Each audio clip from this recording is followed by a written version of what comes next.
ఒకరోజు ఒక సేట్ తన షోరూం ప్రారంభోత్సవానికి ఒక పెద్దాయన్ను ఆహ్వానించాడు. కార్యక్రమానంతరం ఆ పెద్దాయనకు తగిన సత్కారం చేసి, నా షోరూంలో దాదాపు 20,000 రకాల వస్తువులున్నాయి, వీటిలో మీకు నచ్చినవి ఎన్ని కావాలన్నా తీసుకోండి అని అన్నాడు. పెద్దాయన ఒక చిరునవ్వే నవ్వి, నిజానికి నాకు బ్రతకడానికి అత్యవసరం అనిపించే వస్తువు అయితే ఇక్కడ ఏది కనిపించట్లేదు.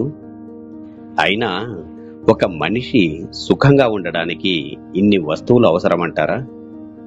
అసలు మనిషి తన జీవిత కాలంలోనైనా వీటన్నిటినీ వాడగలుగుతాడంటారా? నాకైతే చాలా ఆశ్చర్యంగా ఉంది మరి అన్నాడట. నిజమే కదా, ఎయిర్ ఫ్రెషనర్ లేని కాలంలో ఎంతమంది శ్వాస ఆగిపోయిందండి. ఫేస్ వాష్లు వాడకుంటే ఎవరైనా నల్లగా మారిపోతున్నారంటారా? హోమ్ థియేటర్ తెచ్చుకుని ఎంతమంది కళాకారులు అయ్యారో మరి.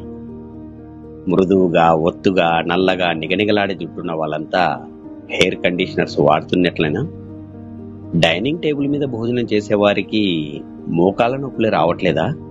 కొంచెం ఆలోచించండి. హ్యాండ్ వాష్లు లేకుండా ఎంతమంది తాతయ్యల కడుపులో పురుగులు పడ్డాయి చెప్పండి. మనమేదో డియోడరెంట్ రాసుకున్నామని వాసన మూర్చూడ్డానికి మన దగ్గరికి ఎంతమంది వస్తున్నారు? నిజం చెప్పాలంటే నేను సుఖంగా ఉంటున్నాను అని నిరూపించుకోవడానికి మాత్రమే మనం ఇవన్నీ చేస్తున్నాం. కానీ వీటి వల్ల మనం ప్రకృతికి, సహజత్వానికి బాగా దూరం అవుతున్నాం. లేదంటే కొంగలు ఎప్పుడైనా షాంపూతో స్నానం చేయడం మీరు చూసారా? నెమలి తన రంగును కాపాడుకోవడానికి ఏ కండిషనర్స్ వాడుతుంది చెప్పండి? పిల్లికి ఎప్పుడైనా కంటిలో శుక్లాలు వచ్చాయంటారా? ఏ షాంపూలు వాడకుండా కుందేలకు ఒక్క వెంట్రుకైనా రాలుతుందా చెప్పండి? అంతెందుకు, ఇన్హేలర్లు, బాంబులు వాడకపోయినా కుక్క వాసన పసిగట్టే సామర్థ్యాన్ని ఎప్పుడు కోల్పోవడం లేదే. ఇన్సులిన్ వేసుకోకుండానే తేనెటీగల షుగర్ లెవెల్ ఎప్పుడు అదుపులోనే ఉండడం లేదా? ఏ అలారం లేకున్నా సమయానికి కోడి కుక్కరకో అని అరవట్లేదంటారా? కానీ ఒక్క మనిషి మాత్రమే డబ్బులిచ్చి మరీ కష్టాలను, దుఃఖాలను కొని తెచ్చుకుంటాడు.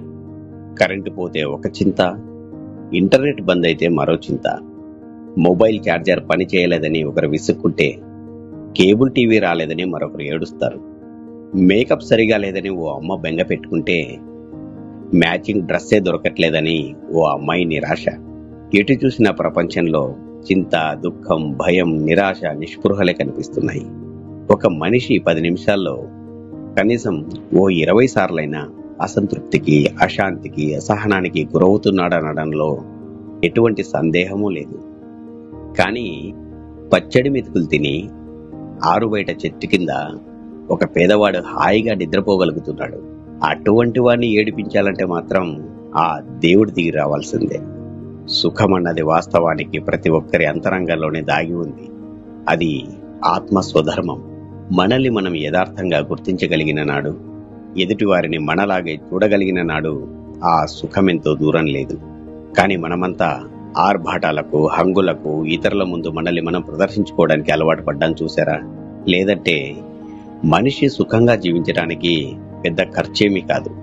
కానీ ఆ సుఖాన్ని అందరి ముందు ప్రదర్శించాలనుకున్నప్పుడు చాలా పెద్ద మూల్యమే చెల్లించాల్సి వస్తుంది. ఈరోజు ప్రపంచంలో ఎన్ని సుఖ సాధనాలు, సౌకర్యాలు పెరుగుతున్నాయో మనిషి అంతగా దుఃఖంలో మునిగిపోతున్నాడు. ఒంటరితనంతో, నాన్నవారే లేక సత్సంబంధాలకు, వారి ప్రేమలకు దూరం అవుతున్నాడు. మీకిది యథార్థం అనిపిస్తే దయచేసి అందరినీ జాగృతం చేయండి. అనవసరమైన ఖర్చుల నుండి అందరినీ రక్షించండి. ఒక్క విషయం గుర్తుంచుకోండి, మీరు సుఖంగా ఉండడానికి ఖర్చు చేయండే కానీ ఆ సుఖాన్ని అందరి ముందు ప్రదర్శించడానికి కాదు.